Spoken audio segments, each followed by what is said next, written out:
Then you look over at the XM29, there's only one trigger, and it shoots both bullets and grenades. And the only differentiator between the two is this little selector switch right here, KE standing for kinetic energy or bullets, and HE standing for high explosive. So, I mean, you can imagine somebody forgetting where their selector switch is, firing a warning shot, and whoops, that was a grenade, not a 5.56 round.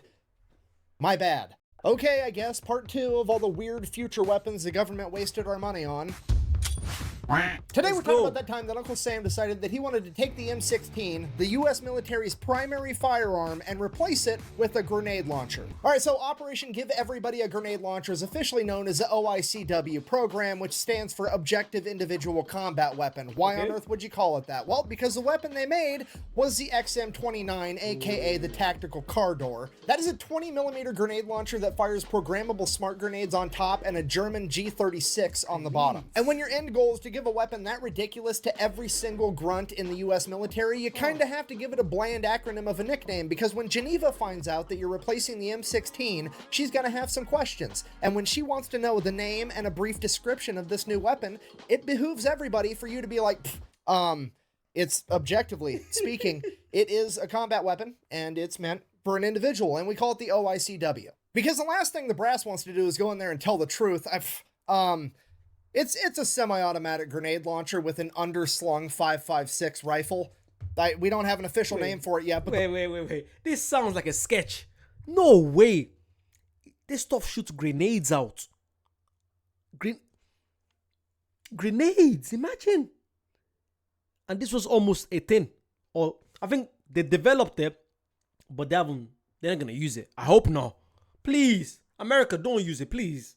Please. You already have the F-22 Raptor that I'm still going crazy about. So please don't use that. The boys are calling your slung 5.56 rifle.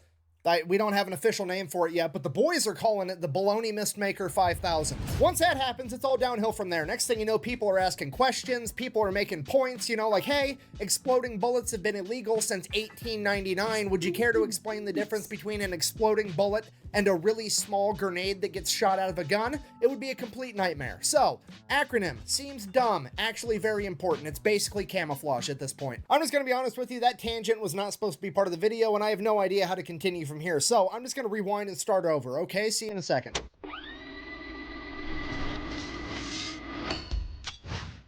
Today we're talking about America's Starship Trooper weapon, the XM29.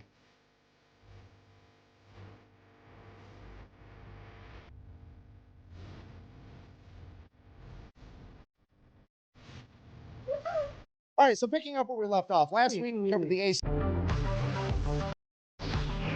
All right, so picking... Sorry, so I want to say that writing again. Program to do what? 1 second. Program to detonate a precise this.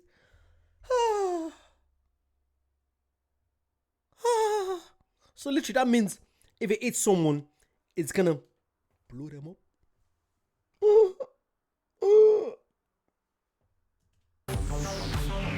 Alright, so picking up where we left off. Last week we covered the ACR program, the Advanced Combat Rifle. If you don't remember, basically the military came out right after Vietnam and said, hey, we want a new weapon to replace the M16. We want it to be twice as accurate as the M16 is. And all the weapons manufacturers took that as, hey, let's build a bunch of space guns to hunt aliens with. There was all kinds of craziness going on. They had guns that were shooting darts, they had guns that had grandfather clocks inside of them, and Colt even made a gun that every time you shot a bad guy, it was worth double XP. And when the smoke settled from all this ridiculous innovation, somewhere along the way, the military came to the conclusion of like, oh, instead of trying to rebuild a gun from the ground up, we could just put a scope on the M16 and it'd be way more accurate. And that's the story of how the American military got ACOGs in the M145 combat optic, which is great. The only problem was they spent $300 million to figure out that guns are more accurate when you put scopes on them, and now people want answers. So the government launched an internal investigation against itself, and you're never gonna believe what happened. The government determined that the government did nothing wrong. You see, the program didn't fail because of corruption or the government's inability to point out obvious shit. Clearly, the program failed because the government has done such an incredible job with the M16A2, it simply can't be beat ever. It is the pinnacle of ballistic performance. They have maxed out the skill tree on small arms and bullets. There's nothing else that can be done. We live in a golden age. Everything worth discovering has been discovered. The report then goes on to recommend... can I just pause for a second and say thank you? Like, thank you guys so much for giving me a purpose. Like, I've got, like this year, sorry, it's gonna be like a quick 30 seconds just saying thank you. When I started this year, I was so confused in so many things. Things I love to do, I love to travel and explore. So I've been traveling a lot, going to Scotland, going to places like that. I love just exploring places, especially open places like, you know, nature and all that. I love that. That makes me happy. I love discovering people's culture. And the United States culture has been something that I've been intrigued about for years. For years. And you guys give me the opportunity to do that. Like, I found out about HBCUs, historical black college universities, found out about marching bands, found out about loads of jets, found out about how Waffle House operates, that there's Waffle House in almost everywhere. When something bad is going on, Waffle House is still open. I've learned so many amazing things. So thank you so much for giving the opportunity. You don't have to watch the video, but the fact that you're watching, you're subscribed, you guys, as soon as I post the video within like a minute, you guys are already liking it. Thank you so much. It means a lot. And I promise you guys I'll keep doing it for as long as I can. Let's go. And I'll be in America very soon. I promise you. If God gives me the strength to be able to be there, I will be there. I promise you guys. And that if the government still wanted to increase, Discovering has been discovered. the report then goes on to recommend that if the government still wanted to increase the lethality of its soldiers, the only option they should pursue is an explosive option, i.e., we're all getting grenade launchers. Yes! That's awesome! So they fire up the government contracts, and this time they do actually have a declared winner, and that is HK with their submission, the XM29. And to be fair, technologically speaking, this thing is actually really impressive. That scope on top isn't just a scope, it's a regular scope, a night vision scope, a thermal scope, a rangefinder, and a ballistic calculator all in one. And using that setup, they're able to pre-program every grenade before they fire it to airburst mode so it blows up at a certain distance away from the gun, not necessarily before it hits something. Alright, so in theory, for example, how this is supposed to work is, say there's a bad guy hiding behind a concrete wall, so you whip out the Baloney Mistmaker 5000. You then point the gun at the concrete wall the bad guy's hiding behind, you click this little dot button by the trigger, that tells the laser rangefinder how far away the wall is. Then if you want it to explode a little bit past the wall, you hit the plus a few times. Now the grenade is going to be programmed to explode a little bit past the distance of where that wall is away from you. So then you just fire the grenade right over the top of the wall, and it's going to explode as soon as it passes the wall right on top of the enemy's head. And then if the situation doesn't really call for grenades, it also has an underslung 5.56 rifle that is essentially the HKG-36, and most importantly, on that rifle, to answer the question that every Marine has had since the very beginning of this video, yes, there is a bayonet lug for this weapon. I mean, could you imagine being the guy that gets taken out with a bayonet on the end of this monstrosity? You're just sitting up there at the pearly gate waiting to find out if you're going up or down. Somebody leans over, is like, hey, what happened to you? Oh, I got hit with a drone strike. What about you? I'm gonna be honest with you, I think a Marine jumped into my trench and stabbed me with a piece of luggage. So this begs the question, why on earth didn't the United States adopt this thing if it's so awesome? Well, it's awesome in theory, it's not so awesome in practice. There's a lot of things wrong with it. For one, this thing empty with no ammunition inside of it weighs 18 pounds, which is very heavy for a firearm. So wait, how much does a M16 weigh? Because the M16 is big, and that's like the one that the Marines normally use, isn't it? How much does that weigh? Is that like, does that weigh less than 10 kg? Pounds, because pounds is more than K. So 18 pounds probably like 11, 12 kg, 11, yeah. Because I always thought the guns are really heavy. Like, you guys know I talk about the Glock 19. So I'm thinking the Glock 19 probably like 8 pounds. Nah, it's gonna be, is it heavier than that? Yeah, it should be around 8 pounds, 5 kg. Because it shouldn't be too heavy and it shouldn't be too light. It should just be able to carry for a while before your wrist start going crazy. Let me know, how much does a Glock 19 weigh? Sorry, I use Glock 19 because that's what I kind of know about right now. So I use that as an example every time. So in case you're wondering, why am I addicted to Glock 19? That's the reason why. To put that into perspective, an M16 kitted out with a grenade launcher, an ACOG, a PEC-15 IR unit, the whole shebang is about 12 pounds. So this thing is 50% heavier. Also with the XM29, there was just some bad design ideas. Okay, so if we look at the M16 with the M203 grenade launcher, notice how it shoots bullets and it shoots grenades, and there is a trigger for shooting grenades and there is a trigger for shooting bullets. They're separate. Then you look over at the XM29, there's only one trigger and it shoots both bullets and grenades. And the only differentiator differentiator between the two is this little selector switch right here, KE standing for kinetic energy or bullets, and HE standing for high explosive. So, I mean, you can imagine somebody forgetting where their selector switch is, firing a warning shot, and whoops, that was a grenade, not a 5.56 round.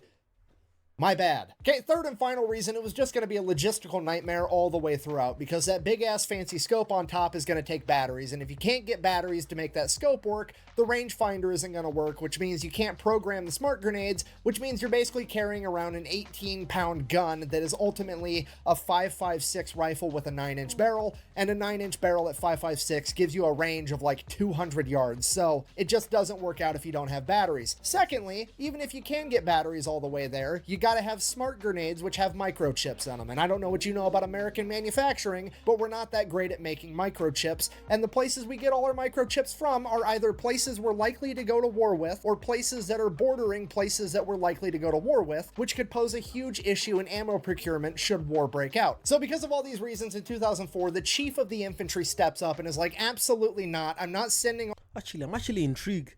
Does America get any weapon stuff from any of their enemies? No. Someone like China. Like, obviously, I know because you guys get a lot of stuff from China, but like, do you buy anything that has to do with weapons? Is there any manufacturer from China, or is it all in-house in United States of America? You think it's all in-house? I can't picture China letting a manufacturer sell to United States, vice versa as well. Yeah, that should be the way it is, shouldn't it? Let me know. Thank you.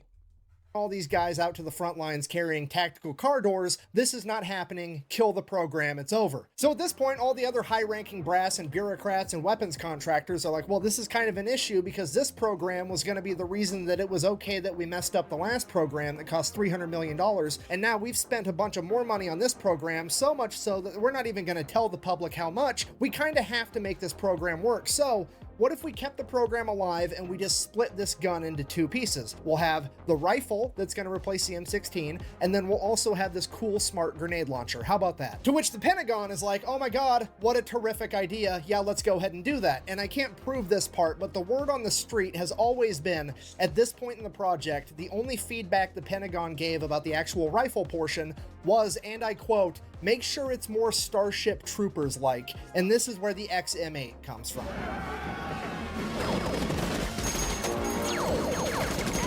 And while the G8 does look really cool and super futuristic, ultimately it was just the German service rifle, the G36, that HK took and wrapped inside of a plastic body kit to make it look cooler, and then tried to sell it to the American government. And their big selling point was going to be that the new XM8 was going to be modular, meaning that you could take different barrel lengths and stick them on the same gun, making it so it was better at different types of combat. If you were going to be doing a bunch of close quarters combat, you could have a little short barrel, and if you were going to be doing further out combat, you could have a longer barrel for improved accuracy, which honestly is a terrific idea. The only problem is the AR platform, the M16, the M4, it can already do that. So just to be clear, it doesn't do anything new that the M16 isn't already doing, and it shoots the exact same bullet, so there's pretty much no reason whatsoever to waste the money in switching rifles to a rifle that's basically the same. But there's money and reputations on the line, so they're going to keep trying to make it happen anyways. They end up ordering a bunch of prototypes, have it tested by the military, and everybody finds out pretty much immediately, oh hey, when you shoot a bunch of bullets through this plastic gun, it gets hot, and then the plastic starts melting off the gun. So the XM8 ends up getting scrapped in 2007, but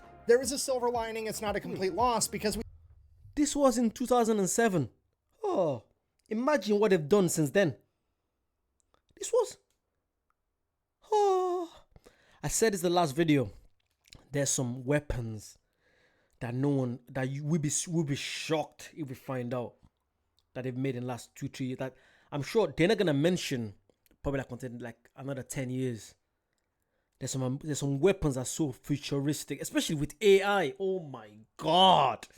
I'm sure there are robots ready to go. Oh, I can only imagine what they've... If we can have ChatGPT, imagine. Wow. I can only just think of it.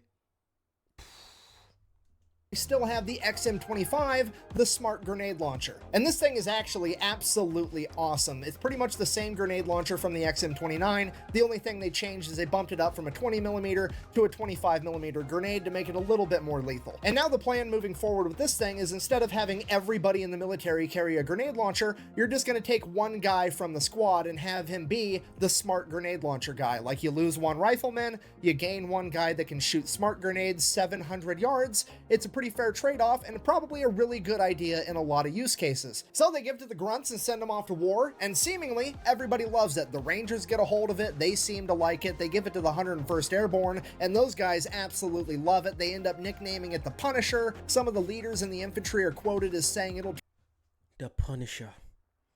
The Punisher. I thought the Raptor was crazy. I told you guys my nickname, the Terminator, just sounds very cool. The Raptor, the Punisher, the Punisher. Wow. That's scary. Turn a 30-minute gunfight into a 3-minute gunfight. This thing is absolutely awesome because you can have everybody using their M16s, their M4s, their 240s, their saws, laying down suppressing fire, forcing the enemy to hide behind cover, and then just use a grenade to take out the enemy from behind cover, and it's a huge tactical advantage. And this goes on for years until one day in 2016, the entire narrative changes, and seemingly overnight, the XM29 Punisher becomes a giant piece of shit. Somebody starts digging up all these old stories, looking for anything in the history of the XM29 that could be used against it. Like, there was this one time back in 2012 where this one Ranger unit on this one mission decided that they would rather have a rifleman instead of this grenade launcher. Therefore, this weapon must not be very reliable. It's not like the Rangers are a special operations unit, and maybe that particular mission didn't call for a fucking grenade launcher, but whatever. Oh, and then there was this one time in 2013 where the weapon malfunctioned one time and all the safety features worked exactly how they were supposed to, but the operator of the weapon still got a minor injury, so we're gonna go ahead and use that as the excuse to can the entire program for, you know, troop safety, because nobody's gonna get mad at us if we're trying to protect the troops, right? Right. Okay, because here's what we're not gonna do. We're absolutely not gonna tell the American public that somewhere along the line somebody remembered, oh, exploding bullets are a war crime, and they have been since the 1800s. I wonder what the difference is between an exploding bullet and a small grenade that gets shot out of a gun. And then, if you Google it, holy shit, this line has been drawn in the sand since 1868. If it's 400 grams or less, it's an exploding bullet, and if it's more than that, it's a piece of ordnance. And a 25mm grenade is apparently less than 400 grams, so this entire project has been a war crime the entire time, right from the get-go. Hundreds of millions of dollars of taxpayers' money has now been wasted because somebody that ran this project didn't want to Google shit first. Well, you know, it's only a war crime if the bullet explodes inside the enemy. This is supposed to explode over the top of the enemy, so this should be complete. Do you know what? I would love to get that kind of helmet when I'm reacting to his stuff. That'd be so cool. Can you get that online? I've checked on Amazon after this. What are they called? What? Wait, am I allowed to wear that on YouTube? I should be allowed to wear that. That'd be so cool when I'm reacting to his stuff. Put that on. I think that'd be cool. That's a good shout, isn't it? Let me know, you guys. Someone please send me a link to where. You don't have to send me a link, but if you find a cool one on Amazon, send me the link and I'll get it on Amazon. Thank you. This is really cool. Completely legal. Yeah, that is true, but hear me out. If you can point the laser at the wall the bad guy's hiding behind and make the grenade explode a couple inches past that wall, you can also aim the laser at the bad guy and make that grenade explode a couple inches into that bad guy. So yeah, I guess in conclusion, that's the story of the OICW program. That time the US government decided that they were going to spend 3 decades and hundreds of millions, if not billions of dollars to develop a fancy new futuristic grenade launcher that from its inception, the very idea of it was actually illegal. Thanks for watching. Best way to support the channel is go buy some merch over at thefatelectrician.com. Quack bang out. Quack bang hell is infinite. Buh! You know, it's only a war crime if the bullet explodes inside the enemy. If it explodes... That was so interesting. It's always good to find out, you know, what they're spending your money on. Because for years, I've always thought to myself, how is the US spending all that money? What are they spending on? Now you can see what they're spending it on. Now you can see. That was really cool. Let me know where else you guys want to check out. What's this? The Pied Piper Guipel. Marine captures over 1,000 people. That's from like an hour 6 minutes. Let me know. Will you guys like a live stream? I feel like all these long videos we could do over a live stream. That'd be so cool. Let me know. You guys let me know down below. If you guys run the channel, wherever you guys want, I'll react to it. Like, comment, subscribe. Not quack bang, because it's just too cool. I can't say that. I'll see you guys very soon. Terminator, how? Bye-bye. Bye.